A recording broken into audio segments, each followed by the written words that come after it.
Good morning. Good morning. Morning. All right, so I'm Shawn Furey, and welcome to New England's first hero training seminar. A lot of you guys know me from my day-to-day life. I live in Waterville. I work in the local area, and right now I work my day job as a drug and alcohol counselor, but I've worked in the prison system as a behavioral health guy, worked with kids at a group home, and men who were convicted of violent assaults against their partners and stuff. So I love human behavior. I love social, stuff, understanding the way people come to be the way they are. So what I noticed, growing up though, was that most people don't ever get introduced to, ideas and content that might help them to have a good life until after they get arrested, or until after they get in trouble, until after they lose their family, or they become broke or homeless, or become addicted to something. So about 7 years ago, I decided I was going to create a program geared towards prevention that would help people to kind of learn some basic stuff about how to have a good life and be a good human being. And of course, most people think, well, who are you to tell me anything about my life? You can't tell me anything about my life. And of course I can't, except that we're all human beings. So as long as we keep it on that level, I'm different than you as an individual, but we're similar as a human being, right? We all like to be safe. We like to be treated with dignity and equality. We like to have appreciation and acknowledgement. We want to have enough stuff. That's a sufficiency thing. We want to have peace and hope and joy and justice and love. So I got to thinking, how do we go about creating situations in which people get those kind of experiences? And I found that there's a lot of reasons why we don't have those kind of experiences, and a lot of it has to do with not either knowing or stepping into the role that I call the average Joe hero, right? So I believe that everybody was born to be heroic, right? And I don't mean that like that you're going to be like the next, amazing whoever gold medalist, but that in order for you to have a good life, you have to learn how to take initiative. You have to learn how to follow through. You have to learn how to manage situations, right, for positive outcomes. And you have to be able to advance progress towards a goal despite obstacles and opposition, right? So those are all traits of someone that we call a hero. And so I want to give you a little bit of spend a few minutes kind of giving you an introduction to the concept of heroism. So in my part-time, I think of myself as a heroism educator. And we're going to have some speakers to give you some examples of what I mean by the hero's journey. So I believe that everybody in here is on a hero's journey or has been on thousands of them in your life. And the reason for that is because a non-heroism way of saying it is that the hero's journey is a problem-solving process. So most people encounter a problem and they decide that they can't face it for whatever reason, right? It's too big, it's too scary, it's too difficult. It could be the schoolyard bully, it could be the abusive partner, it could be the boss that's exploiting you for your resources or money. My boss never did that. Just kidding. And and then there's people who treat you really well. So when you encounter those people and places and events that are problematic, you can either avoid them, which is what I used to do, and I'll tell you a little bit about that, or you can confront them. And most people don't confront them. So I'm really pumped because we've got Dan and Carrie here who were credited with breaking up a shooting in Walmart a couple of summers ago, and we'll get into that later after the break. But they're a great example of being an ordinary person who's in the right moment and chooses to act to improve a situation, right? And people who, I know there's some people here that work at the prison, you guys are doing that every day. People who work in the drug and alcohol, stuff, you're helping people every day. Domestic violence, helping people every day. And so I want to do a little bit of the heroism educator piece, and we've got me and some other great people who are going to be talking about some of those structural kind of things regarding education. And then I want to give you some real life examples. So just a little bit about me. This is kind of a more intimate setting, so feel free if you have like a question that you want to ask or you want to blurt something out, that's cool. Don't be shy.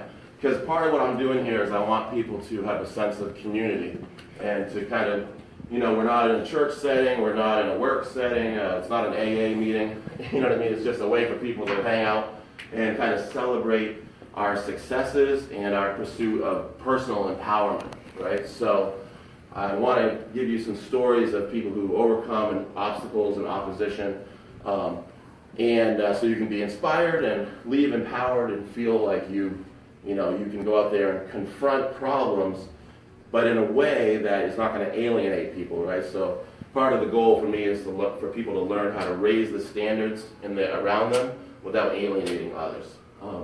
So there's some things we can go over, and I'm not going to use any slides for my presentation today. I tend to do that, but I thought I'd give a little bit more of a personal kind of expression of the way I do things. So basically, my own hero's journey. I grew up in a family that was very dysfunctional and toxic, you could say. Dad was your classic violent, sadistic guy who used to think it was fun to hurt people and stuff. As a teenager, he used to beat down frat guys at doors and then beat everybody up or something, and with my uncle. But so for a while, he was doing his best that he could, and he was actually working as a minister for 14 years. He became born again and tried to kind of get better through the spirituality path, but didn't deal with some mental health things he had going on, and didn't deal with some substance use recovery stuff that he needed to do. And so this was demonstrated by the fact that whenever he would build up stress in his life, he would take it out on his family. And so I was the oldest of four, so I was bearing witness to this suffering around me in the sense of child abuse and domestic violence. And so then my dad ended up getting caught having an affair with his church secretary and embezzling money, and they couldn't prove it and stuff, but he did the classic avoidance technique of skipping town and left me and my three younger siblings on the side of the road at a gas station, and we watched him hitchhike out of town. And he went to Las Vegas and spent 20 years homeless as a crystal meth addict. And so I got to hear story after story of him getting beaten up, calling me up, barking like a dog on the phone at night, and I'm trying to study for my finals as a first-generation college student. By then I had gone to the military. I did 4 years in the Air Force before 9/11, so I was in peacetime, thank God. I didn't have to deal with all the overseas combat and stuff. But for a while I was really angry at my dad and wanted to see him suffer. But eventually I realized that after he did suffer, I found out that he had his eye socket bones broken and his ear ripped in half. He had ribs broken and his arm broken. He was thrown down a flight of stairs. You know how people joke about beating up a homeless guy. Some kids that do that with villainous teenagers do that sometimes. You'll hear on YouTube. But that he was the guy getting beat up. And so eventually I was begging, God or the universe or my higher power, whoever, to just leave him alone, But it eventually dawned on me that Dad wasn't coming back. And I realized that one thing that was happening for my dad was that I had, that he didn't have, was I had people talking to me about what's a coping skill, how do you deal with stress. And he never did that. So at one point, me and a family member tried to bring him back to Maine and rehab him and get him off drugs and stuff. And we took him to the doctor, and he said, the nurse said, what do you do for coping skills? And he said, what's a coping skill, right? And so I took for granted that everybody knew what that was, because in the mental health field and behavioral health field, they teach you that when you're upset and stuff, you should go journal or listen to music or go for a walk or something to cope with your stress. But what it revealed to me was that this guy who was 56 at this time had lived his whole life never being taught a single thing about how to take care of himself, about how to manage a situation. And obviously he never got taught how to love someone and demonstrate care for others in a relationship with a woman in that case, or towards your children. And although he was very proud that he had said that he loved us, because his dad never said that to him. So I kind of looked at this, and at the time it was kind of too late. Can't teach an old dog new tricks, they say. And so he wanted to go back to Vegas, and he ended up dying out there of alcoholism and liver failure. and back in 2014. So it's a very sad story. And in addition to that, I grew up with child abuse and stuff, and witnessing domestic violence and experiencing my dad's physical violence. And so I, had to deal with the emotional and mental health challenges that come with that, right? And so what I used to do in my early 20s is what they call trauma-related alcohol abuse. And so I would just basically get messed up with my friends every night of the week, to the point where we're puking out of taxi cabs and waking up in people's backyards that we don't even know and stuff, and thinking that's like normal or funny or okay. And I was in the habit of treating people as if they didn't matter. I could date somebody and then just break up with them without any concern for their emotional well-being. And what I realized was that I had learned to shut down my feelings, and I had learned to not pay attention to the way I was affecting others. And I learned that growing up with my dad, because it was too dangerous to be honest about how you felt, because he might hurt you if you did. And it was too painful to really talk about it. So I started to work on myself, and eventually I stopped drinking in that kind of alcohol abuse kind of way, where I could go without it. And I ended up quitting smoking cigarettes too, actually, and whatever else, because I found that I was typically using those things when I was upset. And when I was stressed and angry at my dad and depressed and hurting and stuff. So instead of using those substances to make myself, manage my emotional and mental psychological pain, I started to confront things. And the first thing I confronted was my dad. And I said, you know what? All I ever wanted was for you to say you're sorry. And he said, why don't you go cry about it to the Air Force? And so he did not receive my message, right? And so I think I swore at him or something, F you, you effing this or that. And I went outside and I cried my eyes out. But I got all that energy out of my system, and I realized that in that moment I had taken my personal power back from my dad, who, by the way, I love and has a lot of great traits as well. All the things that I'm doing right now, he was able to do too. As far as speaking, and he had a good rapport with people. And I wish that he could have learned the things that we're going to be talking about. That you have the power to change things, and that things don't have to stay effed up and messed up in your life. And no matter how bad you think you've done, you have a choice every day to wake up and decide who you're going to be, right? In your story, that's kind of what this is about. So, so all that kind of wraps up into. I barely made it through college. I didn't graduate. I had to go through this fake graduation because I ended up homeless with the drinking piece, sleeping on my buddy's couch. And sort of my rock bottom was when one day I came home and my roommate said, I said, what are we having for dinner tonight? And he ripped open a trash bag and said, we're having wasabi beans for dinner, because they had gotten them out of a dumpster. And I didn't have any food or money. And so, because I was blowing it all on partying and stuff, and avoiding my problems, right? So one day in Ohio, back in 2006, I lost my apartment because my roommate kicked me out for not paying rent, and my girlfriend broke up with me because I wasn't addressing a problem the way she thought I should, and I wasn't. I was avoiding it. Also, I was a pizza delivery driver at Papa John's, and my car burned down that day because I hadn't taken good care of it, and some fuel line burst or something. And so I lost my job. So I managed to complete an entire country album track in that one day. And you know what I thought I was going to do? I'm going to go back to Maine and live off my family, and they'll take care of me when I'm 32 years old or whatever. And so there was that avoidant, addict behavior, even though I wasn't into drugs, and so to speak, like opiates or anything, I still had some of those addict behaviors, and so did my dad, And so when I got back to Maine, I did the same things I used to do, and I ended up kind of wrecking stuff with my family. And fortunately, I found my way down to Bath, Maine, to my buddy Andre's couch, who's back in the back there.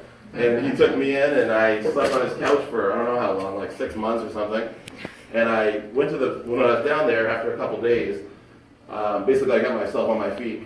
But I went down to the Bath Public Library, and I was sitting on this bench, and I basically said in a notebook, so the thing I'd always said, which was, the devil did it to me.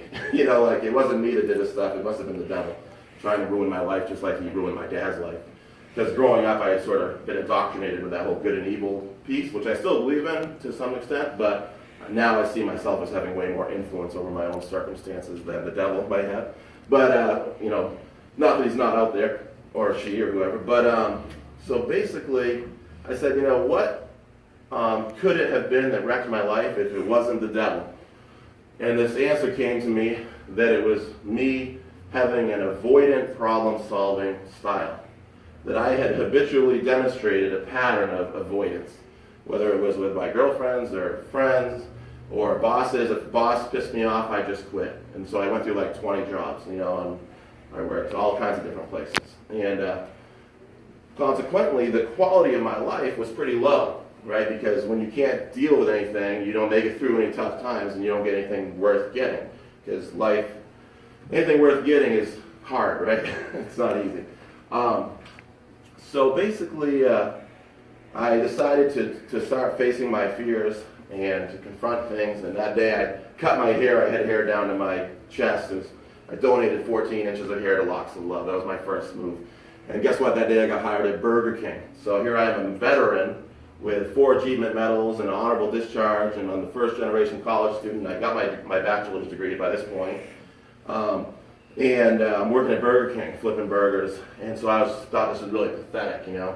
But I kept going, and I kept going, and sure enough, I got messed with by my boss, and I decided to not quit until I had another job.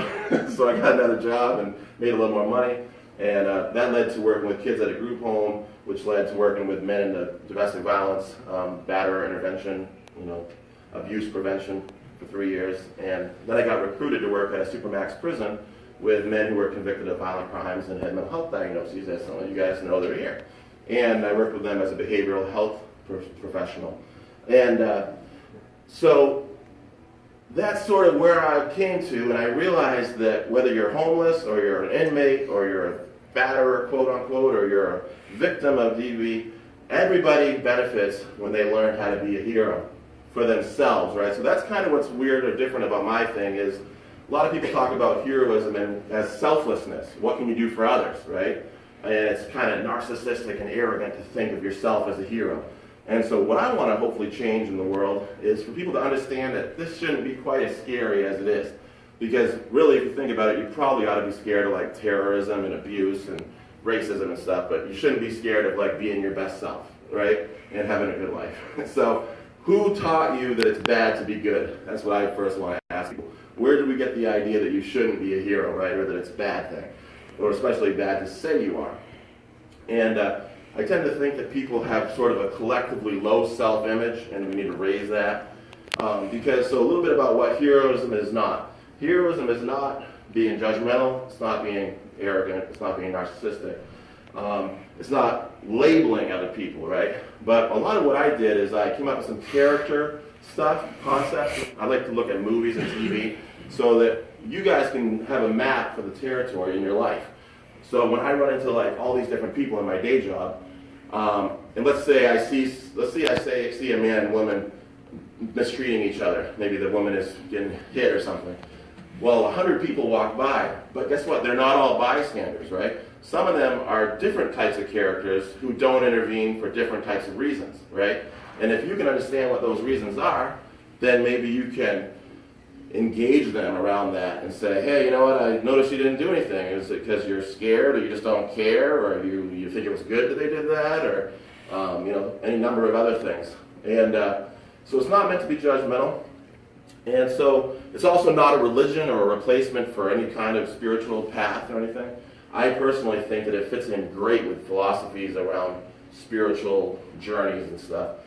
Because I think that God wants me to be heroic. You know, I don't even go to church, but that's what I think. You know, I believe in that. And that if there is a cosmic battle between good and evil, then I definitely want to be on the good side because I want to have a good life. You know, but you totally don't have to be in that same kind of value structure to be a hero. That's kind of why I made it.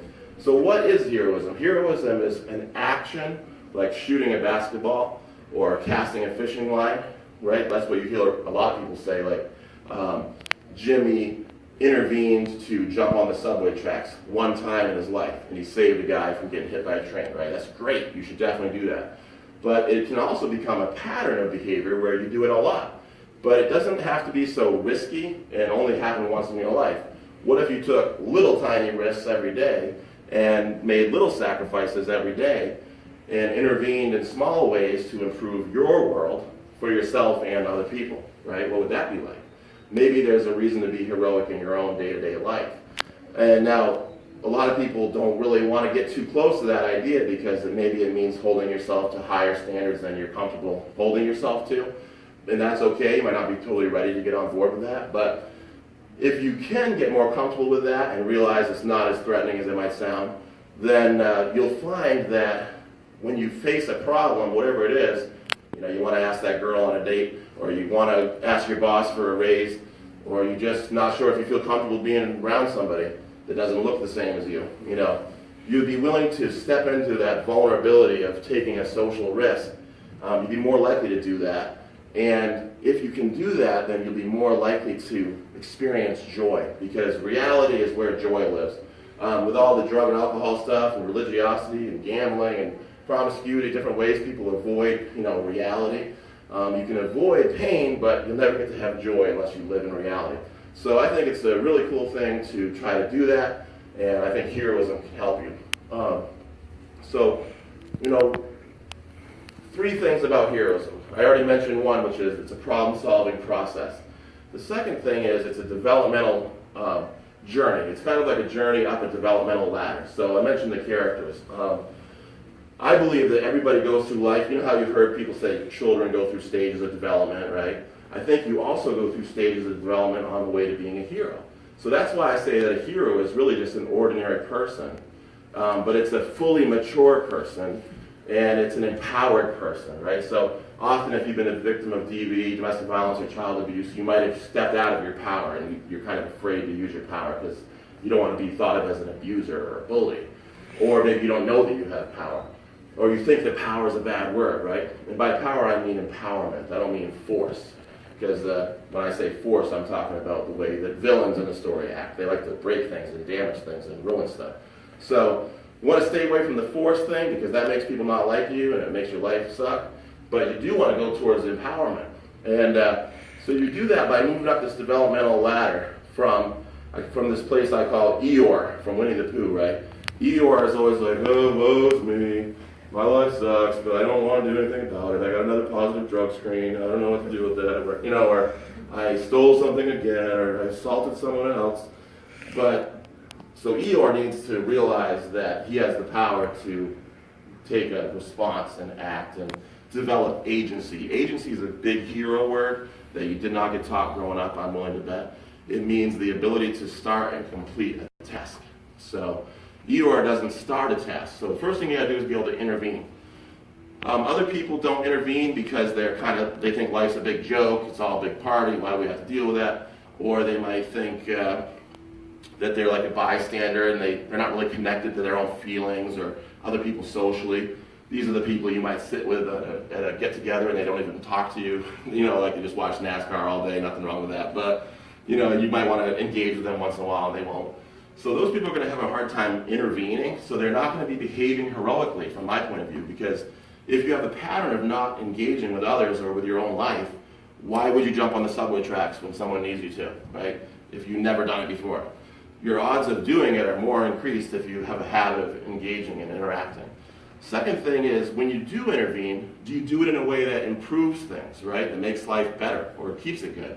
The guys that worked over here with me at the prison know that there's a lot of people in prison who are very agentic. They know how to get stuff done, but they're not very moral or team-oriented. They have some ethical problems. The moral compass is broken, and so they do things in ways that are like a drug dealer, using you or exploiting you or selling you the fake drugs. I love it when I hear patients that I work with talk about, as a drug and alcohol counselor, they say, I got in trouble for selling someone some fake heroin. And I'm like, so not only are you dealing drugs that can make people die, but you're even lying to them about it. You know what I mean? Like, it's like extra interesting, extra villainous, But, so the people that are kind of stuck in that villainous role, I call, like Voldemort, Joker, the Terminator, Ursula from Little Mermaid, anybody you remember, the Grinch, they're all doing stuff that's against other people. So they're kind of like ruining things.